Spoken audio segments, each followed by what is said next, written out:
The skies above the Arctic were still in gray when her ship tore through the clouds like a silver blade, slicing across frozen silk.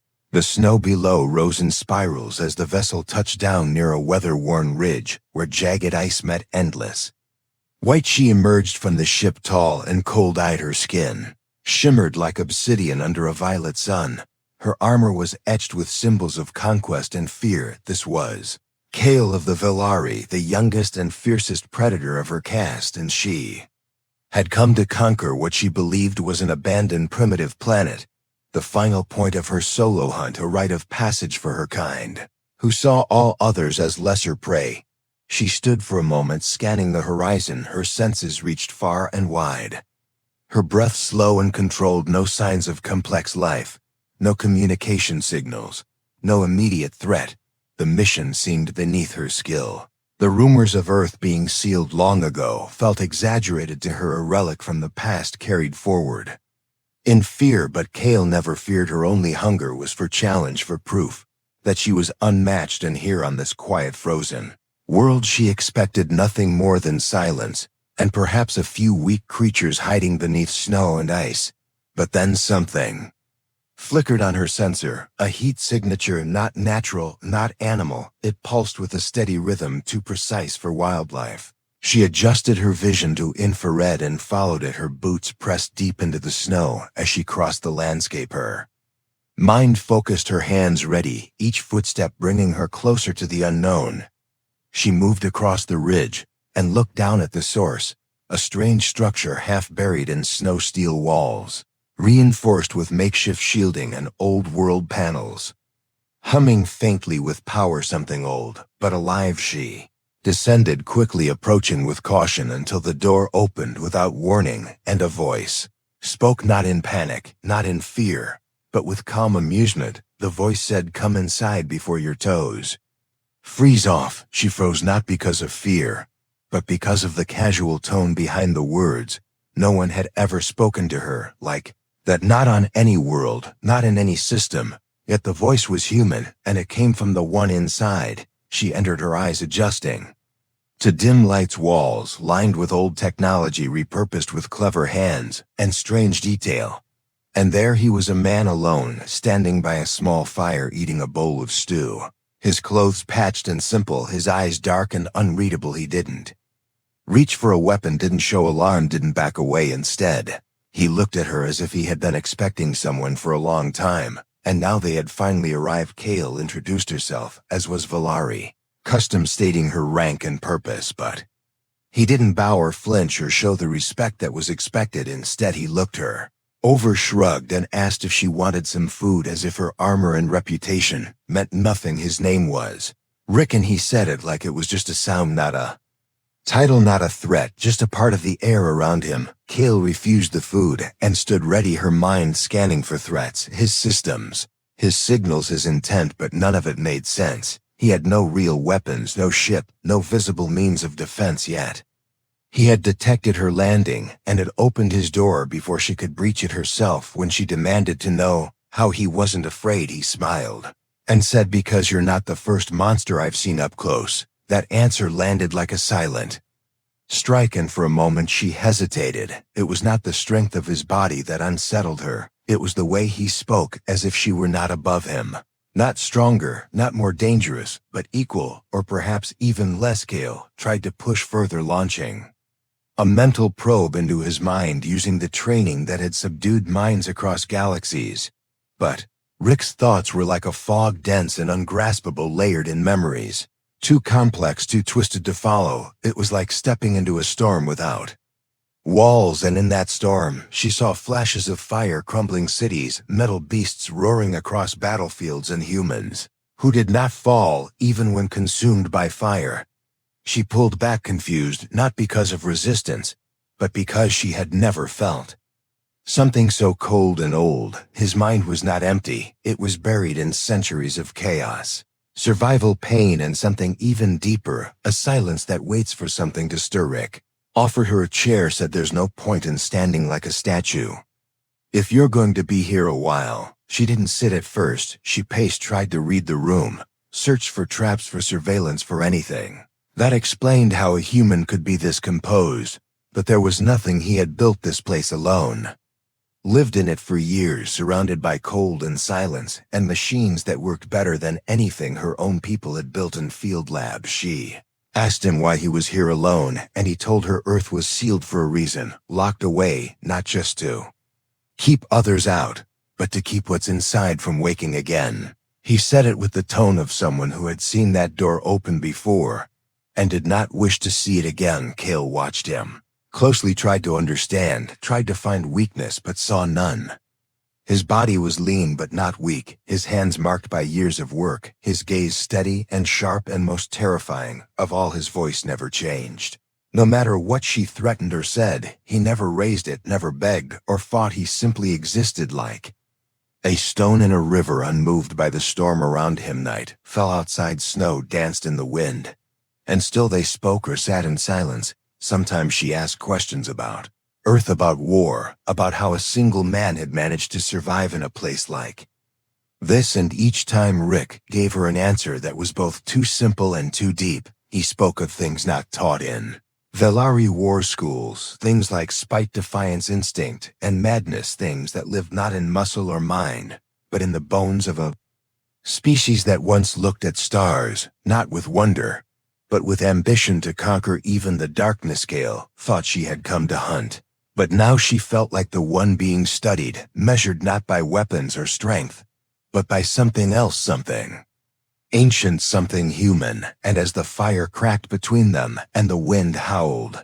outside, she realized she had made a mistake, not in coming here, but in thinking this world was weak. For the first time in her life, she was not sure if she was the predator or the prey, and the man across from her just kept stirring his stew, watching the flames, waiting for her to understand what she had truly stepped into. And slowly she did. The snowstorm had passed, but the silence remained thick outside the bunker. The sky above stretched wide and empty, while below the surface, two beings from worlds apart shared space.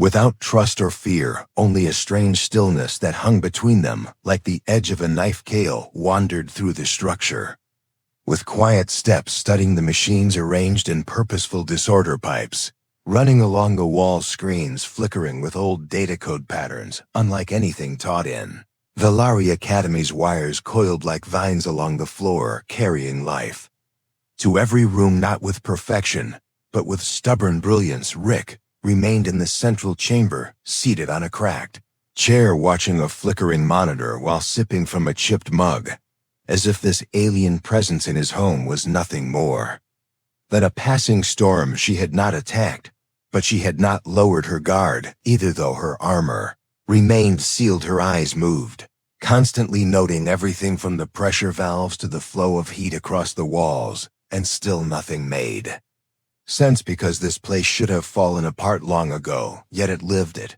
functioned, it adapted. She spoke again, her tone cold, as always, demanding to know what made him different, how he survived this long, why no global network responded when she pinged communication bands across the planet. But he answered without lifting his head from the monitor, told her that Earth was silent because Earth had chosen to be, and the old voices no longer needed to shout into the stars. He said it was better that way, said noise attracts attention, said silence is the only shield worth keeping. Kale tried to understand his words, tried to calculate the logic behind his behavior, but it slipped away every time, like chasing shadows through fog. He was human, yet not like the ones recorded in ancient Velari history scrolls. Those stories spoke of humans as wild creatures, burning their own skies and building machines with no control. They told of a violent rise and a sudden disappearance, sealed behind forbidden coordinates, a species written off as extinct or irrelevant. She had believed those records until now, until this moment, sitting in the middle of nowhere, facing a man who dismantled her expectations with every quiet breath. When she tried to intimidate him again, she stepped closer, activated a pulse in her glove, meant to scan his biological stress level, a silent test for fear or deception. The results came back unreadable, not because of error, but because the signal returned something Impossible, his vitals remained steady, as stone unchanging. As if no instinct of danger triggered within him. His brain pattern reflected no immediate threat. Response, no panic, no adrenaline spike, only focus, a pure stillness sharper than any knife. She challenged him then, not with weapons, but with words, tried to provoke him into revealing more about the world around them, about the ruins buried under ice, about the satellites drifting lifeless in orbit. She said he was hiding something, and she was going to find it. He only smiled and told her she was welcome to try, said there was nothing on Earth that could be stolen, only understood, and even then only by those willing to pay the price. She spent the next hours walking through old corridors, past heavy blast doors, rusted consoles drawers, filled with metal fragments, ancient bullets, gears, wires, crystals, parts that once powered something far beyond the age they seemed to come from.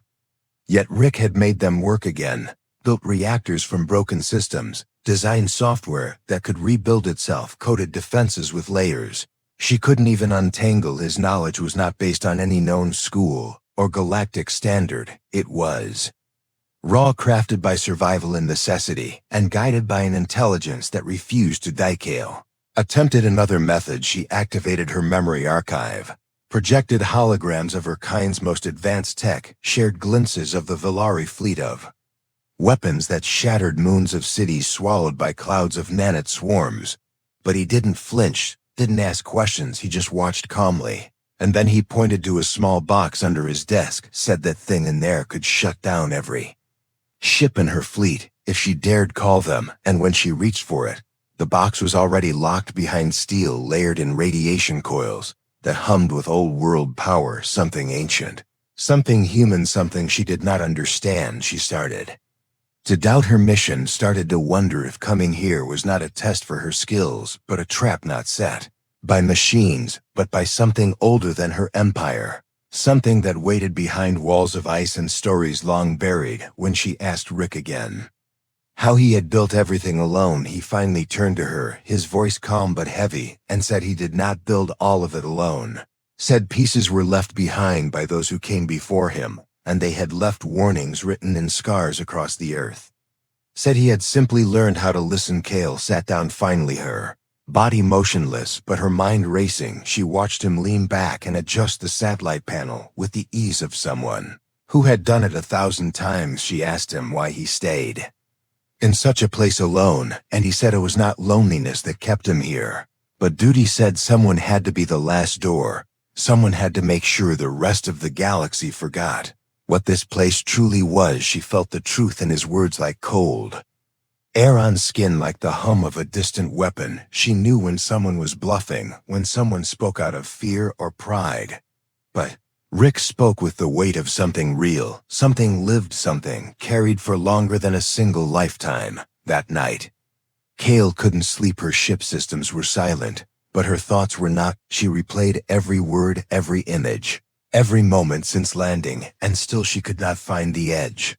She could not find the weak spot. She had faced warlords, beasts, machines, and worlds in ruin, but never had she felt so uncertain about what stood across from her, not because of what he had done, but because of what he chose not to do. When dawn came, the wind outside had calmed, but a storm remained inside her mind, and Rick stood by the door, sipping from his mug, looking out over the snow, and when she asked him what came next, he didn't look at her, only said that depended on whether she understood where she truly was, and whether she realized she was not the one holding the chain.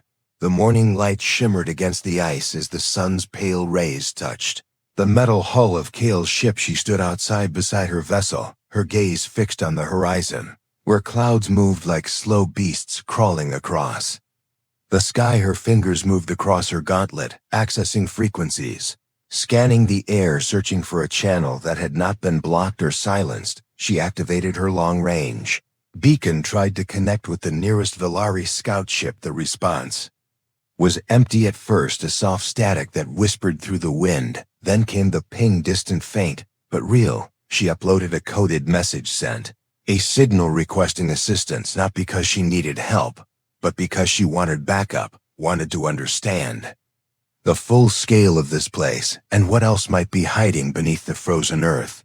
Rick watched from a distance, standing near a slanted tower built from broken, sat-like parts. His eyes followed her movements without worry, his breath calm even. As her ship began to awaken, systems blinking to life one by one. He said nothing as her engines warmed, as her weapons unlocked their safety protocols. He simply waited as if he had expected this all. Along Kale did not confront him immediately. She returned to the bunker, reviewed her scans, studied the strange material embedded in the mountain walls, nearby structures, buried under layers of permafrost that carried no known signature, no alloy that matched galactic databases. She realized Earth's surface was not just old, it was ancient in a way her kind had forgotten to respect. She discovered ruins that predated her own species, symbols etched in stone, circuits woven into rock patterns that whispered of minds not just intelligent, but far beyond the limits of present science. Hours passed before she approached Rick again, this time not with arrogance, but with careful calculation. She told him she had sent for a fleet not to destroy, but to observe, to learn if Earth was still dangerous, or if it could be integrated into the Velari domain. He laughed, not with humor, but with a quiet sound that carried no joy. He told her they would regret coming here, not because of weapons, not because of soldiers, but because they did not understand.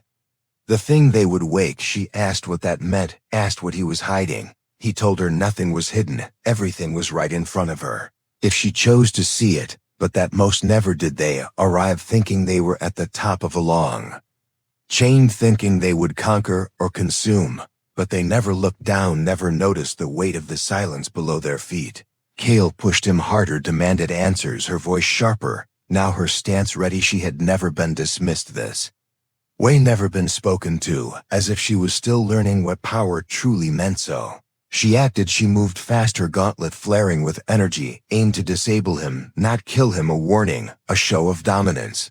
Her strike hit him square in the chest, but instead of falling or recoiling, he remained standing. His shirt burned slightly, the fabric cracked with light, but his eyes did not blink, and his hands did not rise in defense. He said, "Now you've done it," and as the words left his mouth, the bunker shifted. The floor trembled, not from his touch, but from systems beneath. Awakening from deep sleep, Kale stepped back, sensors blaring, her ship sending alerts of unknown energy sources activating around the mountain. Within seconds, drones launched from hidden compartments, old defense units patched with wires and steel wings, powered by reactors humming with raw fusion. Her systems tried to track them, failed to lock, failed to predict their path. They moved with chaotic patterns, not random, but human, a design of war, born not from programming, but from instinct. She reached for her own ship, tried to raise the shield, but the system responded with delay. Her ship began to heat.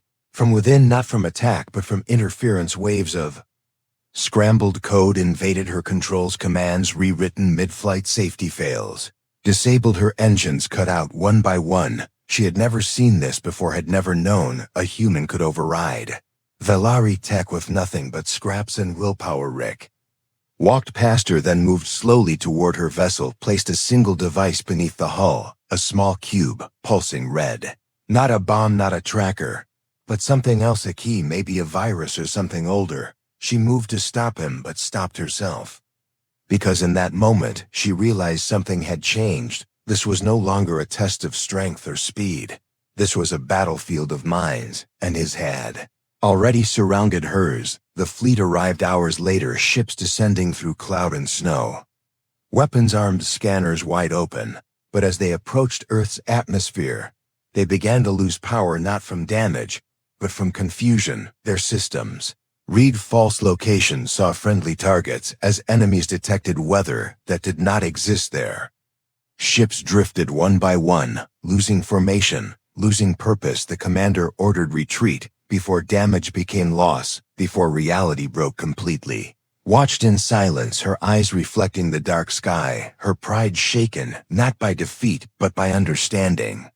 She stood beside Rick as the last ship vanished into space, the snow falling between them, soft and endless. She asked, How he did it, asked where he learned to control such chaos. He said nothing at first, then answered that it was not about control. Said humans do not win by being stronger or smarter. They win because they refuse to stop even when logic says they should. They adapt not because they plan but because they must, and that is what makes them dangerous. She looked at him not as prey, not as an obstacle, but as a force, something the Volari could not measure or contain, something that had waited in silence. Not to strike but to be left alone, and now that silence had spoken not with words, but with proof undeniable and clear. Kale returned to her ship in silence, powered it manually, systems barely functional. She looked at the stars where her fleet had vanished, then looked back at the man who stood with hands in pockets, watching the wind as if nothing had happened. She had come to judge humanity, had come to mark the planet for conquest.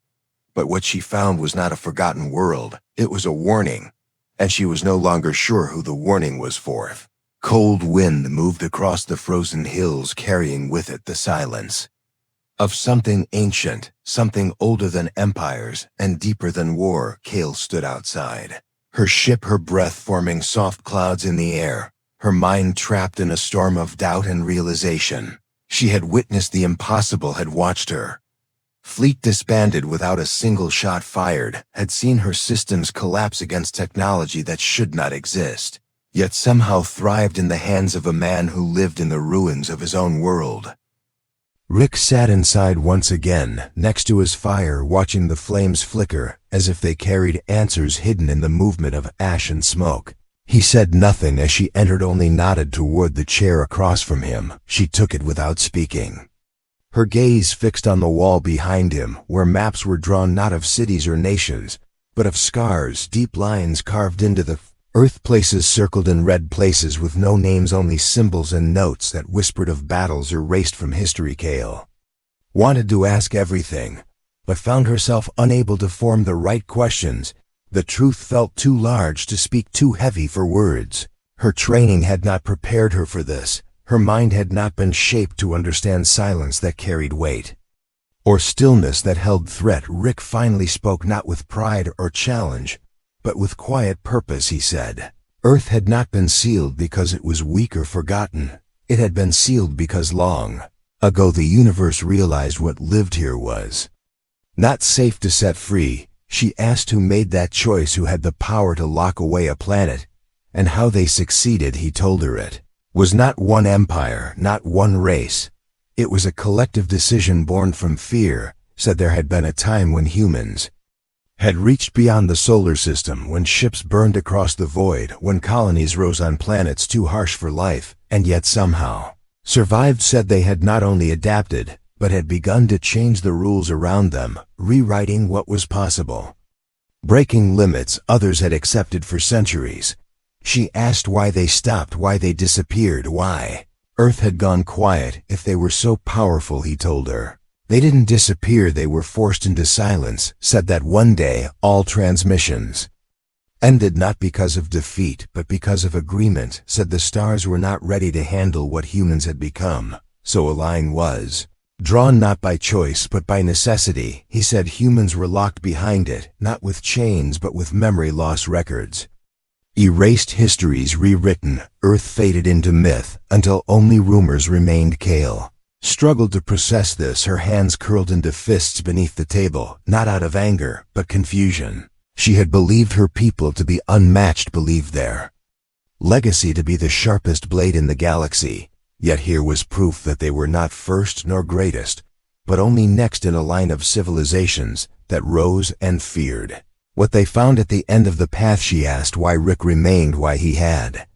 not joined the stars again, or called others to rise and return, and he looked at her with eyes that had seen too much and said, because the cage was not only for the universe, it was also for Earth itself. Said that long ago humans had looked into the abyss, and the abyss had looked back, and what stared from the void had been made of their own reflection. Not monsters from beyond, but the result of too much knowledge without enough care, too much power without enough mercy. She asked what that reflection looked like. He paused for a moment, stared at the fire, and said it looked Like them, but without limits, without compassion, without fear, something that conquered not for survival, but because it had nothing left to learn, nothing left to respect, something that believed the stars were not homes to visit, but bones to break, said that kind of human had no place in the galaxy, not yet, maybe not ever. Kale felt her pride break piece by piece, not into shame, but into something else, understanding.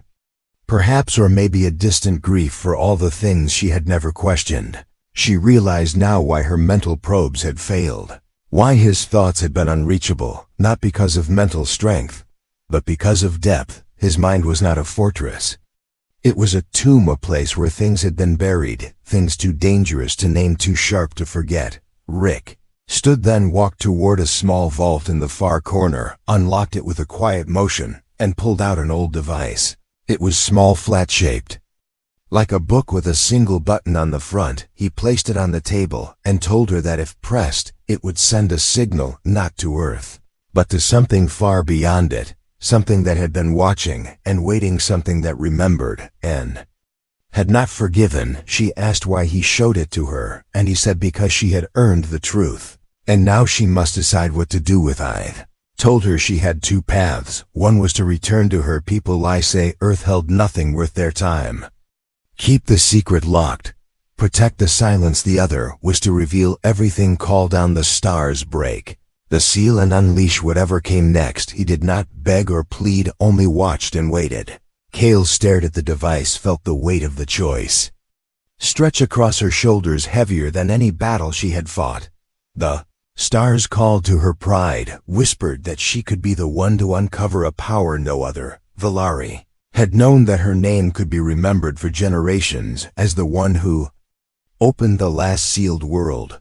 But something inside her shifted, not out of fear, but something more like wisdom, a quiet knowing that some doors should not be opened, not because of weakness, but because of what lives behind them, not because it cannot be controlled, but because it should not be. She asked if others had come before her. Rick said yes, and none had left with answers, only silence and a change in their eyes, and now she understood what he meant. The truth was not in weapons or machines, but in the choice to use them or not. The real test was not power but restraint, and for the first time in her life, Kale did not want to win. She wanted to walk away. As the night settled around them, she stood once more, her ship barely functional, her mission undone, her purpose rewritten. She left the device on the table, untouched, its light fading as she walked away. Rick said nothing, only nodded, and turned back to the fire, its flames the only witness to the decision made in silence. Kale stood at the edge of the ridge one last time, her eyes gazing into the vast white silence that stretched beyond the curve of the hill. The wind brushed against her armor and carried with it the echoes of all she had seen, all she had learned in the few days spent on this planet. Her fingers rested on the control panel of her ship, but her mind wandered far beyond the surface, far beyond the sky she had once believed was just the final barrier to power. She now knew it was something else entirely, something sacred, something sealed for a reason that no record, no training, and no archive had ever explained. Her ship flickered back to life, barely holding itself together with half-failed systems and corrupted programs, yet enough to lift her above the ground and back into orbit, where the remains of her fleet waited, confused, shaken, silent. Her superiors had ordered a full report. They wanted to know what she found, what resistance she faced, what threat, if any, still existed. She looked at the stars beyond Earth, looked at her reflection in the cracked glass of the cockpit, and then she began her message. Her voice calm, steady, her words chosen with precision, not to deceive but to protect. She spoke of an empty world, a frozen rock, covered in storms and old wreckage. She described it as abandoned, lifeless, silent, with no signs of intelligent species, no defenses worth noting, no energy worth harvesting, a place lost to time, forgotten by evolution, unfit for conquest or colonization. Just a graveyard of old machines and frozen mountains with nothing left to fight for. She closed the message with finality and instructed that no further expeditions be planned, no scans repeated, no fleet sent, and then she disabled the locator quietly and turned the ship around, not back to her homeworld, but into deep space where no questions would follow as she drifted farther into the stars. Her mind played back every moment from her first step on snow to the first time she saw Rick's eyes staring at her, not with fear, but with something heavier, something deeper. She now knew that it had not been his machines that defeated her. It had not been Earth's strange energy, or even the hidden technology buried in ice. It had been the man who refused to fear her, the mind that refused to break, the soul that had endured so much without ever letting the darkness become him. He had not won because he wanted to fight. He had won because he never forgot what he was fighting to protect back. On Earth, the snow began to fall again, thick and soft, covering the ship marks and footprints and old battle lines. Rick stood outside the bunker, watching the sky as clouds drifted and the stars returned their light. He sipped from his mug quietly, then walked back inside where the fire was still burning, where the old device still sat untouched, waiting for a decision that had already been made. The silence around him was not empty, it was full. It carried the memory of words not spoken, and truths not written, and choices that would shape the galaxy without leaving a single scar behind. In another part of space, a council of Velari leaders gathered around a large projection. They watched Kale's report with careful eyes, scanned her body language, studied her tone, and measured her words. Some suspected deception, but none could find proof. Others felt unease, but lacked evidence to challenge her conclusion. In the end, the verdict was recorded. The mission closed, the world left alone. Earth was marked as irrelevant and filed under silent category, lost to the archives once again, hidden beneath layers of protocol and red tape where curiosity would never stir again. Kale left the council hall without a word, her eyes fixed on the stars beyond the glass walls of the shipyard. Her path no longer tied to orders or missions, her journey no longer chained to pride or conquest. She had changed, not just in thought but in spirit, and now she carried with her a secret, not as a weapon but as a vow, a silent promise to guard what she had seen, to ensure that no one else would awaken the thing that waited behind Earth's silence, the thing that looked like a man but held within him the weight of 1,000 warnings. Rick, meanwhile, moved through his bunker like a ghost of time. He repaired what needed fixing, replaced old wires, read old books, fed the fire, and watched the ice grow thicker outside. With each passing season, his presence never broadcast, his purpose never shared, not even to the wind that howled across the empty plains. The device remained locked, not because he was afraid of what it could do, but because he trusted the silence that now protected the world he loved. He knew others would come one day, maybe not soon, maybe not for centuries, but the moment would return, and when it did, he would be ready, or perhaps someone else would take his place as the keeper of the gate, the silent guardian of the storm that never roared. In the far reaches of Space Stories began to spread, not from Kale, not from Rick, but from rumors, echoes, whispers of a world hidden behind lies, a place no ship returned from, no scan could penetrate. Some called it cursed, others said it was a myth, but somewhere deep inside the stars, a few remembered the old warnings, remembered the way humans had once burned across the sky like falling suns, and chose not to go near, chose to leave the silence alone, not out of respect but out of survival. Kale continued to drift, never staying in one place for long, helping where she could, listening more than speaking, watching more than acting, and every time someone mentioned Earth in jest or fear, she remained quiet, but her eyes always turned slightly toward the stars in that direction, and those who knew her well learned never to ask why. They could feel the weight of her silence, feel the gravity of a truth she would never say, and in that silence, a story lived, one that needed no words to be believed, and Earth remained untouched, hidden beneath storms and stars, waiting, watching, silent, but never forgotten, not by those who had seen its truth, not by those who chose to leave it be, not by the galaxy that once feared what it might become, because deep beneath the ice, beneath the soil, beneath the silence, something old still breathed, and it was human. TNDA.